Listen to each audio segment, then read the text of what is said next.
Welcome to Fret Buzz, the podcast. My name is Joe McMurray. And I am Aaron Sefchick. And today we have with us multi-competition winning acoustic fingerstyle guitarist, Matt Thomas. Welcome, Matt. Hey, guys. Matt's calling in from about 15 minutes down the road from me.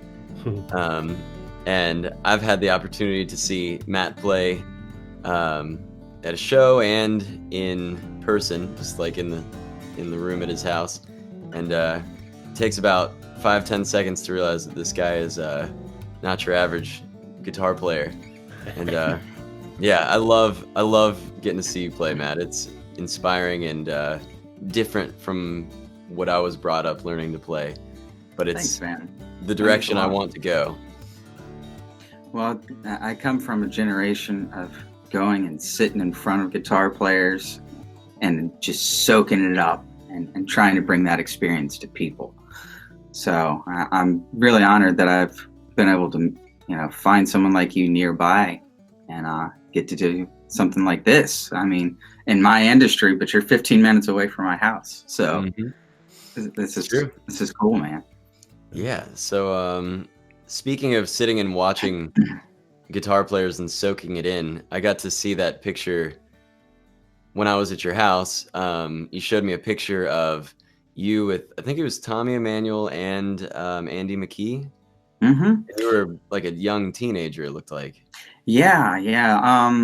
Well, I actually had seen Tommy Emmanuel back in 2004 at Yoder Barn, and that was my first experience of seeing Tommy, and I just kind of obsessed over it. And the next year he heard me play and dragged me up on stage, and that just kind of started this whole journey from that point. So it's been a wild ride, ups and downs.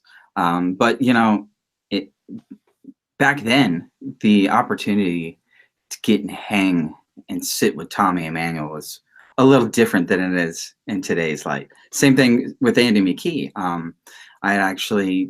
I was at a harp-guitar gathering in Williamsburg, Virginia, and before his YouTube success, he was there with his long rocker hair, hanging out with a harp guitar. So, we got to just hang out and play guitar as two humans that are aiming for something. So it's a really cool experience. Yeah. And so how old were you when you did the harp guitar convention? I was 18.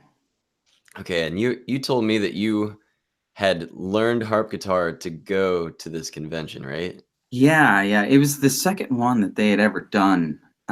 So it got a little more attention, and they started putting stuff out in the newspapers and basically trying to get more people interested in the harp guitar. Because the first year that it happened, it was, 5 or 6 dudes from around the world that just got together in a hotel room. So the next year it doubled in size. So a family friend of mine just saw it in the newspaper, and the day before brought over this harp guitar that he had made, and it just so happened to be the number 2 Stephen Bennett Merrill, and it just happened to be fate. The guy handed it to me and said, "All right, it's tomorrow. Figure out how to play it and show up." And I did. Wow. And I didn't completely embarrass myself, but I had some fortunate timing that was happening, and not my playing, but in life. I had just gotten the opportunity to play with Tommy Emmanuel, and Stephen Bennett was opening that show. So few months. Explain who Stephen Bennett is for all of our listeners who aren't savvy to the harp guitar world. See, Stephen is the one that really kind of took my heart with the music. Tommy's the flash of everything, but Stephen Bennett is this guitar player from Gloucester, Virginia, that has a little different approach to fingerstyle music, a little more classical driven, but also does a lot of bluegrass stuff. But he is kind of the godfather, if you will, or harp guitar guru of the world. Even though there's players like Michael Hedges that are much more well known in the harp guitar, well, not in the harp guitar world, but in the regular world where people go, "Oh, harp guitar, yeah, Michael Hedges." But in the harp guitar world, we go, yeah, Michael played some harp guitar, but Stephen has, I mean, days of music. You could just sit there and listen to him play harp guitar till your heart's content. Whereas Michael Hedges has a few songs on harp guitar. It was just a short period. Whereas Stephen has just built this catalog of, okay, what can be done, what should be done. And that's what he's done. So it's been a great path to follow and see someone do that. Mm-hmm. So Yeah, that's where I get my inspiration from.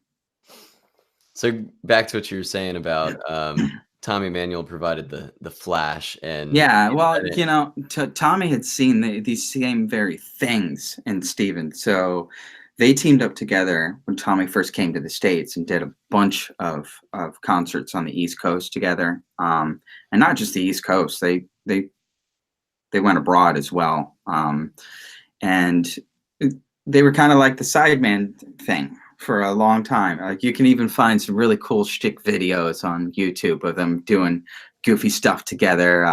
At one point, like, Stephen was riding a tricycle on stage, and it was funny stuff. It was a really fun show, but it gave the opportunity for both musicians to do something a little different. But I digress. I just gotten dragged up by Tommy, and Stephen had seen me and seen that moment. And then here I come a few months later, walking in to the convention with a harp guitar, and he just kind of looked at me and goes, "Okay, kid, come here. Well, what's going on?" So it just it kind of just fell right into place, if you will. seems like everybody was really, really open to bringing in new people and helpful. Well, at that time, there wasn't a whole lot of people doing it, or that could really figure it out. There wasn't YouTube. If you wanted to learn it, you either slowed it down on the record, or you saved up your pennies and you bought one of those fancy tab books and hoped that it was right. But a lot of the times they weren't right. So, and you could figure that out as you're playing it and go, that doesn't quite sound or feel right. So you just ditch that and go back to putting on the headphones and slowing it down again. It's a different world back then. Yeah. And it's changing every couple months, it seems like. Yeah, that's for sure. The internet has been both a blessing and a curse for musicians. But it has really changed the ability for a person to pick up the guitar and be satisfied. They can do it quickly without having to sit through months of lessons, because they can go at their own pace. Yeah. Although the internet stuff tends to leave you, wanting more. I mean, they're very few. It seems like there aren't a whole lot of internet teaching things that have much long-term that will get you to the next level. It depends on the outlet. To be honest, if you decide to pull up YouTube and go, okay, I want a simple lesson on how to play a G chord. Yeah, that's going to get you to a certain point, but there's starting to become these services like Jam Play, and one of my favorite is the Gypsy Jazz School, or maybe it's the Gypsy Jazz Academy. Yosho Stefan. Yeah, I've seen that. Now, Yosho, yet again, before the internet was really a thing, I went to the Chet Atkins convention pretty much the same year after I got the harp guitar. And Tommy and Stephen invited me out there, and I got to play with them there and met Yosho. And that's where I got a lot of my gypsy licks and influence. So watching how he was able to regurgitate Django information in such a simplified way was so great, because I was almost like an early guinea pig for him. We would sit there until 5 a.m, every night, and he'd just show me licks back and forth. And It was kind of the early days of watching how he was going to dissect and now create this whole academy and program, and it's so tickling to see how well it's done. And not just that, it's one of the easiest breakdowns of gypsy jazz music I've ever seen. It's always been this conundrum and so complex, and people go, oh, well, you have to do it this way and you have to do this. And Yosho kind of, he bends the rules and breaks them down and goes, okay, here's where you can break rules and can't. So in a sense, there are online tutorials that can be really satisfying. It's just a matter of, what are you going to put into it? Are you going to just go for the free ones, or are you going to go for something that the artist has put time into that's a little closer to a private lesson feel? Mm-hmm. It's very true. I have bought into several things, and in the past I've bought into Troy Grady's Cracking the Code, That's a and great one. yeah, for I think I spent $70 on the Eric Johnson pack, and I probably spent a year really digging into that and digesting it, and that's not that expensive, and considering how much time, hundreds of hours, I know. private lesson for an hour costs $50-$60. So yeah, so really it's worth it as long as you go the proper route. But unfortunately, the internet makes it so easy to want the cheaper option. And a lot of times people default to that, but that's okay too, because there's going to be plenty of other people that will want that experience of paying $5.99 for probably the most incredible lesson you'll ever get. Yeah. So it's a matter of the proper marketing and patience to get there. Another one that I've bought into recently is Adam Rafferty's Study with Adam, and we actually had Adam on last week. So if you haven't checked out that episode, check it out. It's a really cool double episode conversation with Adam, who is calling in from Austria. But yeah, I really like Adam. Does a good job of playing. He'll break down. He did all his Michael Jackson tunes and Stevie Wonder tunes, and I've seen you do Stevie Wonder too, in a similar way. But he's got some really in-depth videos, and it's a good start in order to learn how to arrange those types of things yourself. It was very helpful for me to go through that. Adam has always been a monster player, even before he started playing fingerstyle. I was already kind of established in the fingerstyle world when I saw him start into the fingerstyle world, and I was heartbroken after I heard the first video of him, because he was so freaking awesome. His melody placement is so unique in the fingerstyle community that it changed the approach of how people play. Leading up to that, there's just Andy McKee or Tommy on the internet sort of thing, and you either played with the thumb pick in that way, or you didn't play with the thumb pick. And Adam had such a unique touch with the thumb pick that it really helped people go, oh, I can back off. Oh, I can have a much more, intimate sense of touching the strings that doesn't have to be so aggressive. A little hotter gain and more sensitive playing. And really that, I think, is because of his jazz background. Right. It's just, he has more of an ensemble approach and sense, whereas sometimes as fingerstyle guitarists, we just lead into it going, this is the moment. Adam has a sense of placement that is not typically found with most guitarists. Yeah.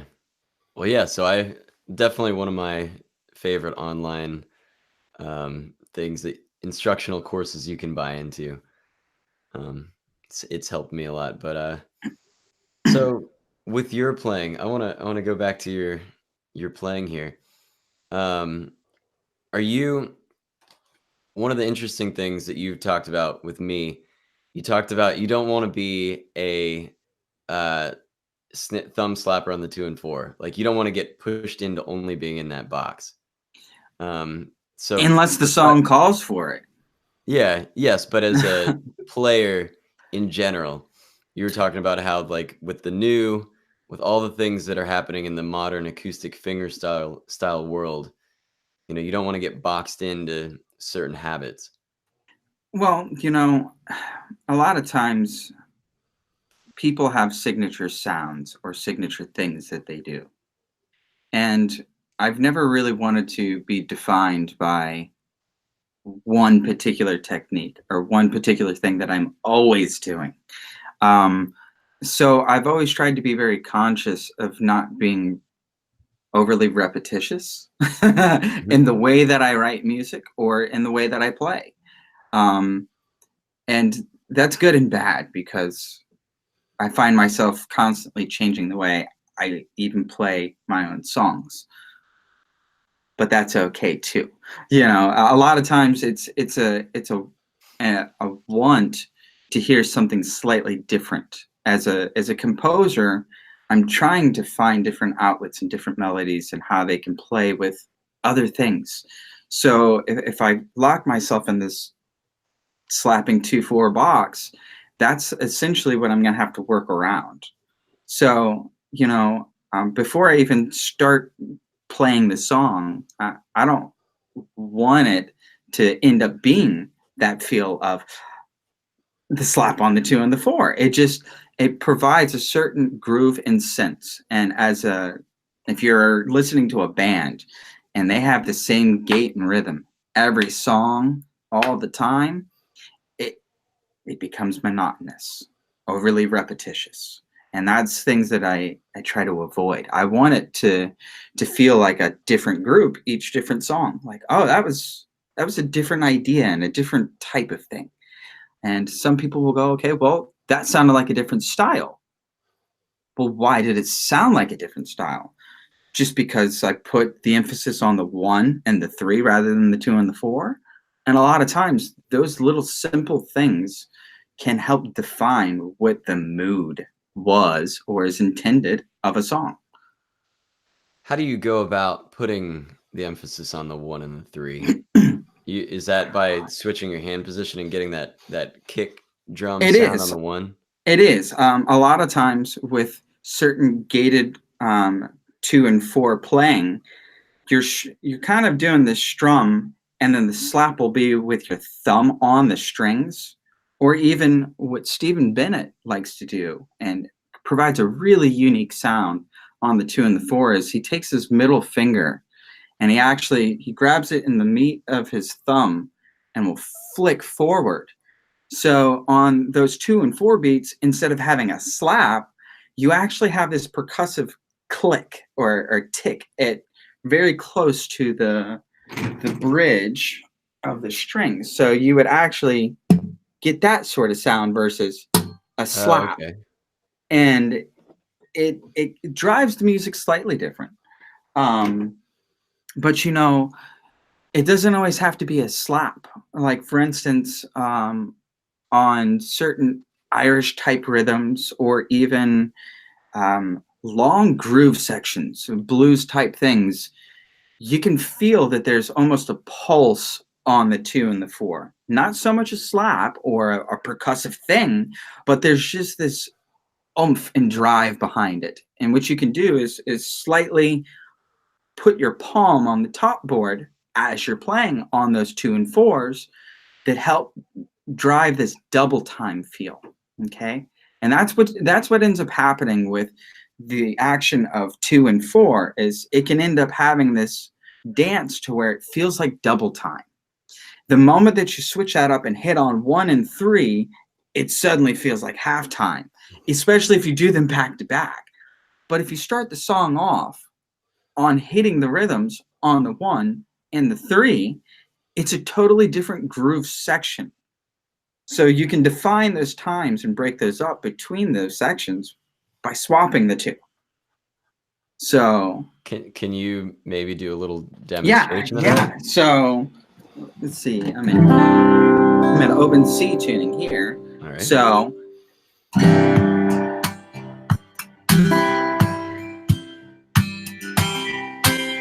see, that's kind of the upbeat.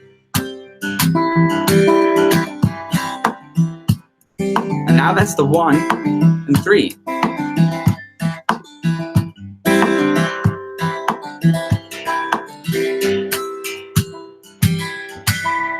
See, and that's kind of the dub time feel. Yeah, yeah. Versus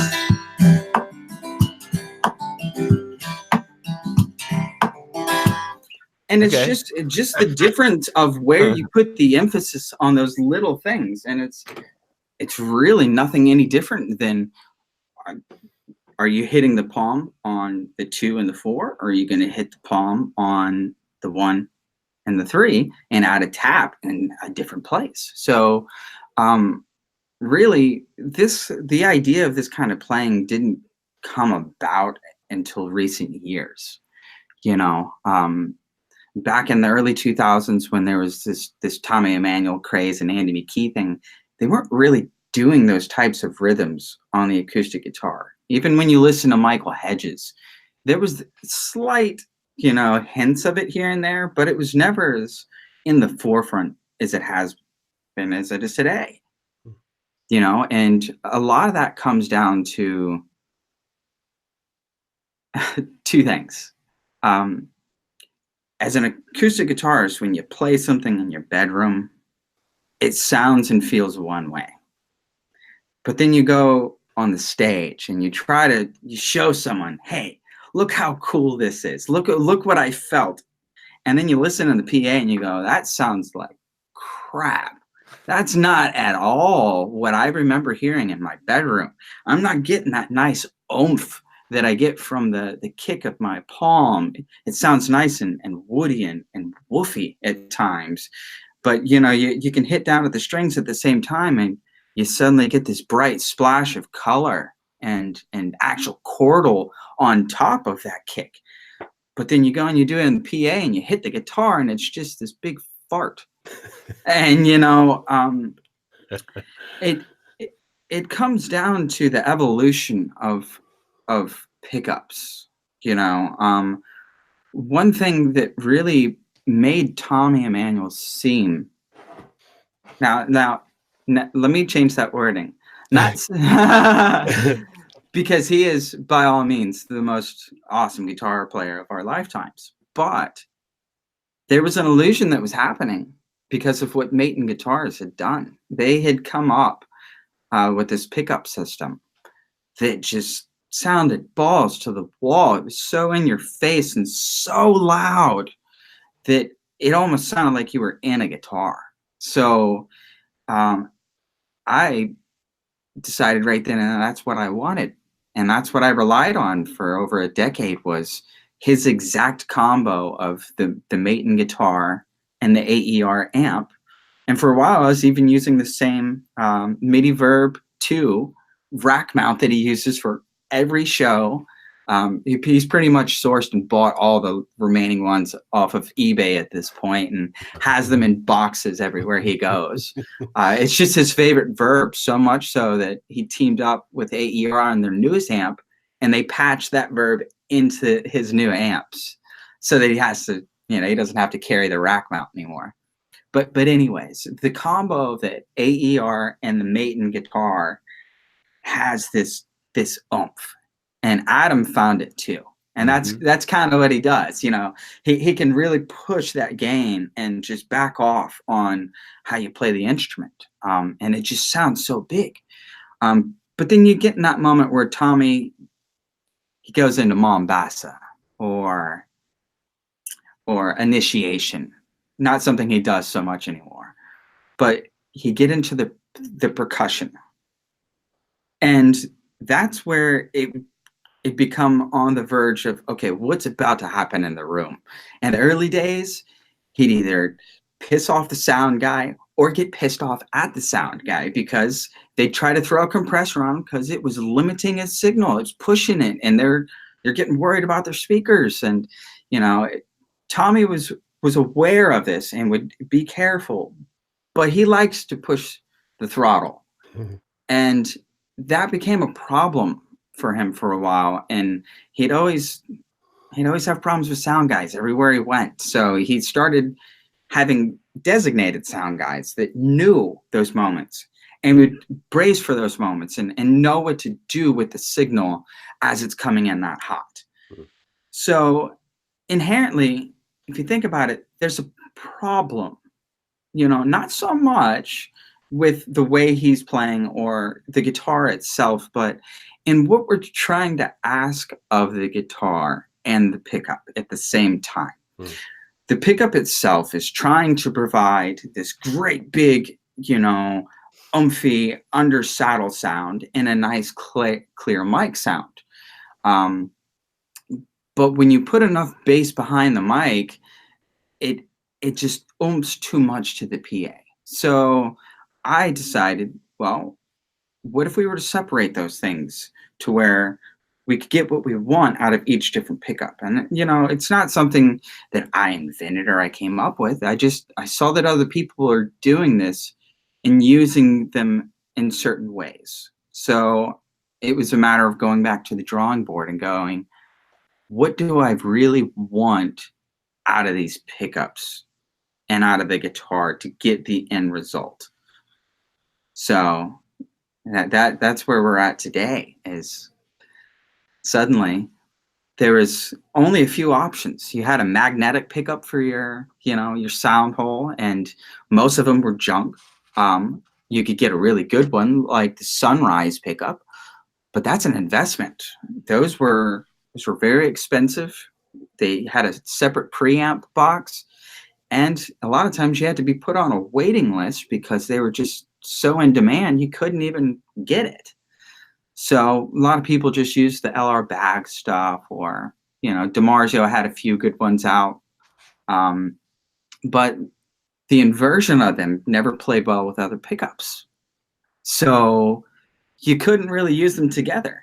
So DiMarzio's just went ahead and put an inversion switch directly on the mag itself and decided, well, we'll make it real easy. And so I started off with that idea and put one of those in the sound hole, and it suddenly opened up the idea that you can put different pickups in different places of the guitar as long as you phase them properly. That's what the inversion switch is for? Yes. Yes. Yeah. Now it only flips at 180 degrees. Right. There's this thing called a radial phaser, that once I have lots of money, I'll get one and all those things. But you can actually phase align things in 360 to where you can absolutely get it pinpoint where you want it. Wow. That's cool. It is really cool and essential for bigger instruments like the harp guitar, where you might be putting pickups in different spots of the top board that are really far away from other ones. You want to make sure that they are phase aligned properly, or else they have these spots where they cancel each other out. It'll feel like nothing's quite there. You just kind of lost your oomph, so to speak. Yeah. So the mag pickup is what is best for running effects and things like that for an acoustic guitar, because it provides you a clear signal. A lot of times there's not body tones or taps. It's not microphonic. So it is pretty much just like an electric guitar pickup.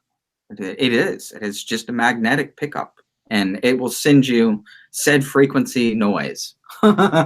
So if you're using octave dividers or delays or even really shimmery reverbs that require some sort of note foundation to put an octave or some sort of interval somewhere, your best option is going to be using a mag for that, so that it's not sending overtones.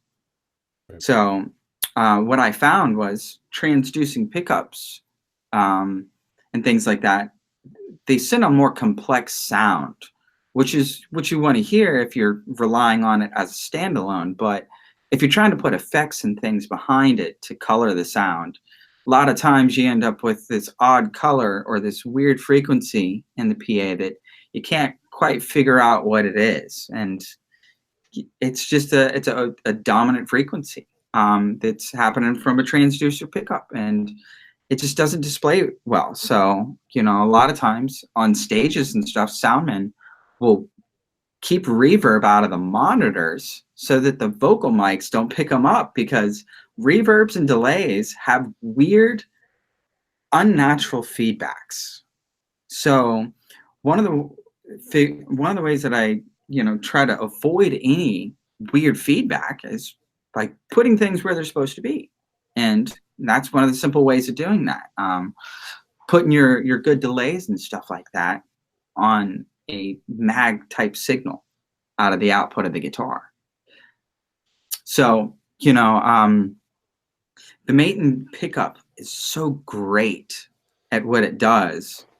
I didn't want to lose that, but I didn't want to have Tommy's sound anymore. And no matter what, if you play a Maton guitar through an AER, it has this Tommy flavor. Even Adam Rafferty, as unique of a player as he is, if you were to just put on headphones and hear a small snippet of him just grooving, you probably wouldn't be able to tell who it is, unless there was actual note or melody foundation. You go, oh yeah, that's one of Adam's melodies. But the tone of the instrument alone just sounds and is so unique to what Tommy has presented. It's hard to move away from that. How long ago did you make the switch from the Maton pickup to the? Well, I played on that for over a decade, right? And it wasn't until I recorded my album and started working with this lady, Kim Person. Now, Kim Person has recorded all of Stephen Bennett's albums, and the moment Tommy Emmanuel heard Stephen's albums, he pulled him aside and said, I need that sound. I want that sound. And that's when Tommy Emmanuel sought out Kim Person, and they recorded it Endless Road. And that was a very unique start to his success. His sound in the studio drastically changed, for the better, obviously. But I kind of got that experience as well and went, okay, I now know what I want the acoustic guitar to sound like. But then, Kim would come to my shows and go, it sounds nothing like you. The guitar is just not working for you anymore. So luckily, I won a really nice Larrivee at the Winfield International Fingerstyle competition in Kansas.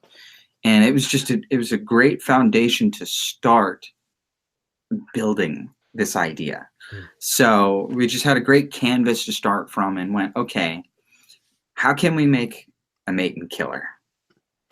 I love and respect, by all means, the Maton guitars and what they've done for the industry and for players. The ability to pick it up and play live and sound good. That was something I relied on for a long time and was very proud of. That it's a plug and play monster. And, I kick myself all the time for going, why did I sell it? Why? But, it puts you in a box. It puts you in a certain box. And I wanted to move in a direction of uniqueness and sound that I had in my head, sort of thing. So Kim said, there's great pickups out there that do these things. We just got to figure out what it is you want. So, and that's when I went, okay, let's dive down the rabbit hole. I'll drink the Kool-Aid. And that's what ended up happening. Kim has been the ultimate source for the best acoustic knowledge or musical knowledge in general that I could have ever asked for. She's been my guardian angel in all of this. So thank her for all of it. But in the studio, like, what are some of the things that she does that, like, I was recording myself somewhat recently, and I was experimenting with different places to put multiple different microphones. Like, what are some of the things that you wouldn't get in trouble telling us about that she does? She's attentive. Okay. That's something that was really unique. Is, you know, when I went and sat in the room and started playing, she didn't walk in, set microphones down. The microphones were already there, obviously, but she went and sat in front of me and listened to what it was I was doing and trying to achieve out of the instrument. And she decided the best way to record it, the best room of hers, because she has several different rooms of different sizes that provide different room verbs. Just in general, there's room size matters in the mood of the song. So you just need to know how much space is out there, sort of thing. So her intuition is very great because she herself is a guitarist and a great one. What started her whole journey in this was her frustrations in the way everybody was recording it and the way that the acoustic guitar sounded. So she wanted to change that. She found a way to really just make the acoustic guitar sound like an acoustic guitar on a record, just like you're right in front of it. And there's a lot of unique things that she does to make that happen. Again, a lot of it is the gear. She's worked at getting some of the best gear that there is, and because of who she is, people want her to have the best of their gear as well. So a lot of the stuff that she has are hand-built items that you can't get. Like I love the Pendulum products. They have some of the best tube compressors in the world, and rack mounts and preamps. But you know, unfortunately, Greg is no longer making products. So if you want a Pendulum product, you got to get a used one or a refurbed one from somewhere. But even at that, the one that he built for her compressors are just so unique. They have a presence of their own, and she knows how to make them speak. You know, she finds a way, and at least she has this way of making it seem like everything that she does is with intent and purpose. So every piece of gear she has a relationship with and knows that piece of gear and what it does, why it does it. And watching that process of seeing someone just, I don't get something and then use it. Why do that? What's the purpose of doing that? And that's what most humans do. I get a guitar, I play it. Why did I get that guitar? What is it about that guitar? That process of overanalyzing things, I got from her, and I love it. It provides a little bit of purpose at times where you go, why am I doing these things? Why do I have all these pedals? I know why I have all these pedals. Each one has their own freaking purpose, not because it goes do-do-do or it has a blue light, you know. So Kim has just a way of not only making you play better, but making you want to play better. And that's something that, in working with other people in the past, like my first album that I tried to record was at Full Sail University. Years ago, after first run of competitions, I had an offer to go down, and I traded some kind of like clinics there for a free album. And it turned out really bad. It turned out really bad. And it had nothing to do with the playing. The playing I thought was great. But it just sounded like it was recorded in somebody's bathroom down the hall. You know, it was just, the quality of it was everything that I didn't want. And it was a lesson in life, and it scared me. You know, Stephen Bennett had sat me down early on and went, you know, you got to be careful about what you do and what you put out to the world. Because, you know, if you make a record, or if you record a video and you put that down, that's a historical document. That's a moment in time. From here forth, that's what you were. And I'm upset because at that time and place, it sounded like that's what I was, and that's not it's not at all what I wanted to be. But it was a lesson, and I learned in a bad way, but for the better. Were you ever able to re-record any of that? Yeah, some of the songs I intentionally re-recorded on the new, my true album, Man on the Moon, the one with Kim Person, the only one that will be available. The last one I redacted from any availability, so burned them all to the ground. And you can get that album on iTunes and everywhere else. It's got a great as long as iTunes is still here. That's true. And they just made that announcement this past week. Yep. Bye-bye. Yep. So what's going to happen to all my music? That's what I like. There has to be some way to play my music still. No, it's still in the interweb. Don't worry. Your music's never going anywhere. It'll always be there. It's just rebranding. They're getting rid of the name iTunes and going to Apple Music. Apple Music, yeah. Oh. It's their streaming platform that has generated the most success for them as of recent. iTunes is a thing of the past. You open up iTunes to update your apps. You don't open up iTunes to actually get music anymore. Right. Most people are just downloading it from Spotify, or is Rhapsody a thing, or did it go back to Napster now? I see.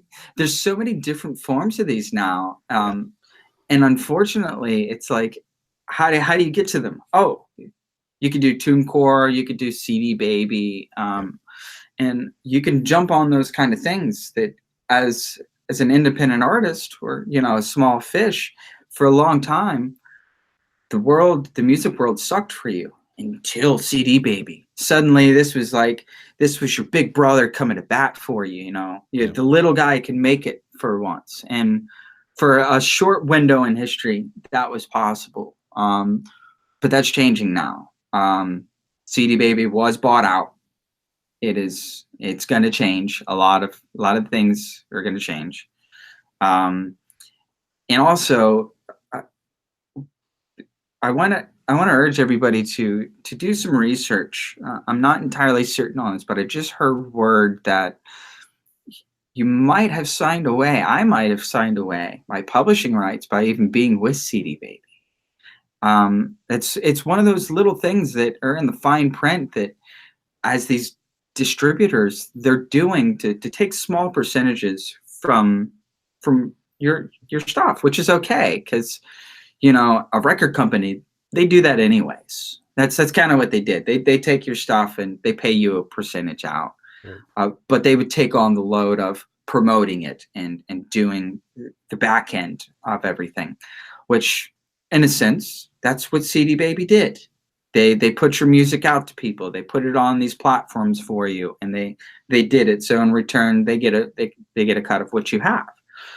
But unfortunately, there's just so much saturation there now, because the availability was so easy, that now things are just getting lumped and filed together.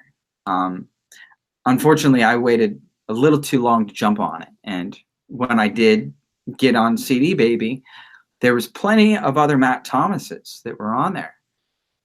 So they just went, okay, Matt Thomas, you're already here. We'll just put you over there with all your other stuff. And that's what happened. Was I was filed under somebody else, and all my stuff was being sent there. So I had to go through months of battling with CD Baby, and then the other partners, whoever they put it to, Spotify or whatever streaming service, and going, hey, I need you to undo me and redo me and not as the same person. I'm not that Matt Thomas. I'm this Matt Thomas. And they went, oh, well, what's the difference? And different human being. Oh God.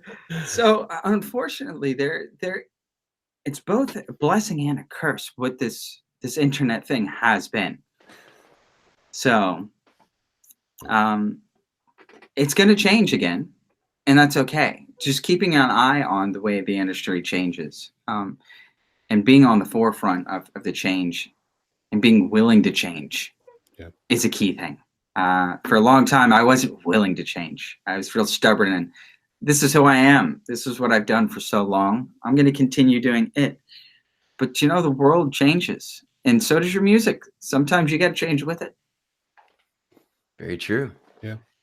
So, you know, there's songs that I wrote 10 years ago that I wouldn't dare try to play now, just because I know that my playing style or my abilities, my muscle memory has changed, and you can do damage. Don't hurt yourself trying to be what you once were. Yeah, I'm only, physically that starts to happen to all of us too. I mean, like overall. It really does. Certain playing styles and types of things can be really, really wearing on your muscles. So making sure that if you do decide to make it a living or a lifetime career type thing, practicing properly is a key thing. It is workout, and there's never a positive direction you can go when you sit down to practice and play. There's always going to be some sort of negative breakdown of muscle tissue. Yeah, and you can get positive energy in your brain, but every time you sit down, you're exhausting energy. So you need to be aware of the energy output that you have and what you can take back in. Sometimes overplaying and playing too much is really bad for you. You can do damage on your hands and your nerves and things like that. So that always scares me. I try to take a break every like hour and a half while I'm practicing, because there are times where I'm like, man, like the other day I had like a twitch in my forearm after a pretty long day of mostly acoustic guitar, and I was like, man, I probably need to lay off for a few hours here. I've been playing obsessively for so long that I didn't realize these things until too late, sort of thing. When I first saw Tommy, I broke my wrist and ended up getting put in a cast on my left hand, but I was hooked. I was obsessed. So I sat there, I cut out a portion of the cast, and I played in proper position, but I obsessed and I played. And it started a habit of obsession in playing. And then about 10 years in, I noticed in the mornings, especially, I just can't feel anything in my left hand, period, from the wrist up. It's just numb. So, it's unfortunate, but it just made me aware that I need to be more cautious about how I'm going about practicing. So in the mornings, I do proper stretches and, try to wake my body up before I just sit right down and jam out, because it's damage. You wouldn't dare go to the football field and just run into a dead sprint.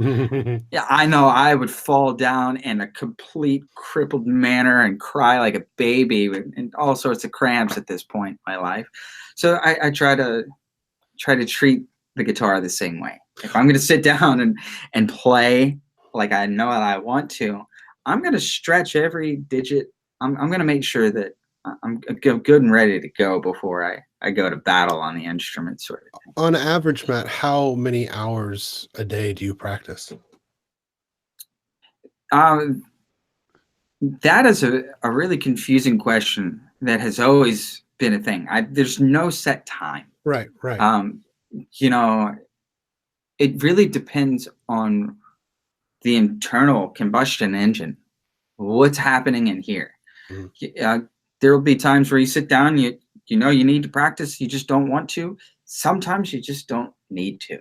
And those are the moments that I decide, okay, I put it down. I've gone weeks without playing and been okay with it, because now I try to seek the moments. If it's a moment where I'm trying to write a song, you can just feel those moments where something good's going to come out, and you'll run to the instrument, and those are the moments to get it out. But if it's just a daily practice thing, I will just pick up the guitar once I'm good and warmed up throughout the day, and run through a few scales, just to calibrate, if you will, because depending on the instrument you pick up, no guitar has the same string spacing, not with proportions, unless you bought them all by the same maker and order them that way. So adjusting to where you're playing, if you're on the left leg, the right leg, just getting acquainted each day is something that I try to do. Go, okay, get the dust out. That's good. And if there's nothing to be had there, then put it down. Don't do damage. But not everybody's that way. Sometimes they want to try to seek and find a song.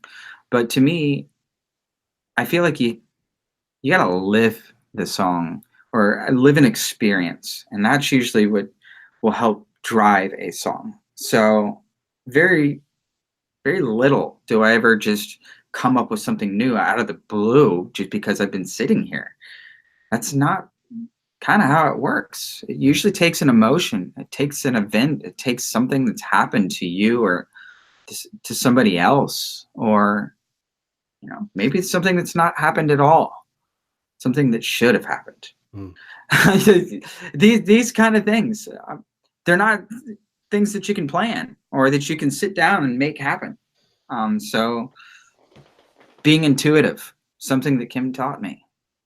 But you don't sit down and arrange or learn new songs and work on technical skills, and I mean, not on a set schedule. Yeah, but that comes down to a matter of want and necessity. When you first start playing and you first start getting into the arranging or fingerstyle thing, you go crazy.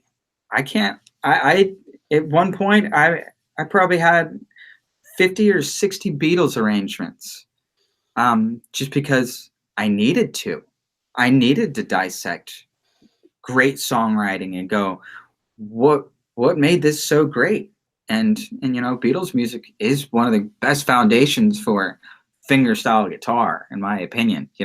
Stephen has done 3 whole Beatles albums now, and Tommy, that's his go-to thing. A lot of people, it's great. It's great individual parts that lead into what is songwriting. There you go. That's exactly what I mean. Finger Picking Beatles by Hal Leonard. That's what I'm talking about. And Chet had one of Chet Atkins' biggest albums was his Beatles one. So that kind of obsession is great and will get you started and off the ground. But those are tools, right? Those are tools, or for different reasons. You can use it to make money, go to gigs, play at bars, do stuff like that, play stuff that people know. And that's one side of what it does for you. But the other side is it puts you in the head of the composer. When you dissect something in that manner, you go, okay, I know the foundation, I know the middle parts, I know the melodies, I know what now makes this song. So that action in itself of dissection as a musician turns you into a fingerstyle guitarist all of a sudden. No, I never wanted to be a fingerstyle guitarist. That's not what I consider myself. I want to be a composer. That's what I seek. When I write music, I don't go, hey, listen to this guitar thing. I listen to this idea or this song that I have. I try to transcend the idea of that it's a guitar. I've never wanted it to just be a guitar. I try to approach it a little more like a piano in that sense. but that, it's not just me. That's the fingerstyle world. That's what we do. That's cool. Did you guys? Oh, sorry. Go ahead. Well, I want to kind of shift into what the new age thing has done. There's a lot of players that have taken the guitar into this more percussive fingerstyle and EDM type direction. Like Alexander Misko. He's got this song that he calls dubstep guitar, where he uses all kinds of cool effects and nasty sounds that the guitar could make, where you tune the string real low and you slightly mute it with the corner of one finger and it buzzes, but it sounds like a synth bass thing. So finding little tricks and things to compose with your instrument is what we are seeking. But the idea of making music that transcends guitar is what we're aiming for. So Misko has got this really cool EDM type vibe. So it's almost like dance music that happens. And there's another guy that's like that. Maybe not as effect driven, but in his playing. And that's Adrian Ballou. No. Adrian is a pure monster yeah. on the instrument. And, his sense of rhythm is very different than I've heard out of most players. And then let's go over to the middle of the world. Well, I guess perspective. Let's just Europe. Let's not call it the middle. We're in a circle, I guess, Petri Sariola. Yeah, we were talking about him with Adam Rafferty. He's the man. He's been a very big inspiration to me in the past probably 3 or 4 years. Before that, I remember seeing videos of him when he was playing like Prime, when he still had hair and was in a suit and playing a Larrivee. But you hear the frustrations. He was trying to do percussive guitar and the pickup system. It just wasn't working for him. And then he disappeared for many years and suddenly came back into the light. And he was doing this multi-sourcing pickup thing and a bunch of different pedals. And I was just kind of getting the idea of the multi-sourcing thing. And I was looking at his pedal rig and going, oh, I like that idea. So I dove down that route. And the way, instead of taking all these pickups and putting them into the same source, separating each individual one and then putting them to a mixer. So I kind of copied that idea for a while and used the same mixer that he did, but I ended up adding too much stuff and ran out of channels. So I found a way to simplify using a digital mixer and relying on things like a TRS input that newer mixers they have. So if you're running true stereo out of your pedals, that sucks for cable work, man. That becomes heavy and lots of cables. But the Touch Mix QSC made it so that you could just take all your stereo routing and just go in TRS. And it made it so much easier. So I started chatting with Petri and I said, hey, man, check this out. And he loved the idea so much that he actually borrowed that idea from me and has been doing that. And also Alexander Misko liked it so much he's doing it too. So it's like it's not a new thing or a unique one person's doing it. We're all kind of looking at what each other's doing and going, okay, the direction's heading where we're wanting it. Yeah. So how can we do this together? Yeah. And there's been a lot of uh-ohs, and we all find similar things and issues with certain types of pickups. The K&Ks are great, but they have this mid-range to them that as a standalone pickup, it sounds wonderful. But when you try to incorporate it with other ones, there's an interesting mid-range there that you got to dial out that, not everybody knows about. But just talking on these forums and saying, hey, every time I plug in, I got this issue. Well, dial out such and such. So really the internet has really helped in bringing together ideas with each other to make a better direction for a sound. And that is where we're going to leave it for today. I know, wah, wah. Join us next Thursday for part 2 with Matt Thomas. If you haven't already, don't forget to subscribe. The best thing that you could do for us would be to share, get the word out about Fret Buzz the podcast. Other than that, we've got some really good guests on the way. Things are going to be changing a little bit for Fret Buzz the podcast in terms of the video. Unfortunately, Google is about to terminate Hangouts. Oh, Google.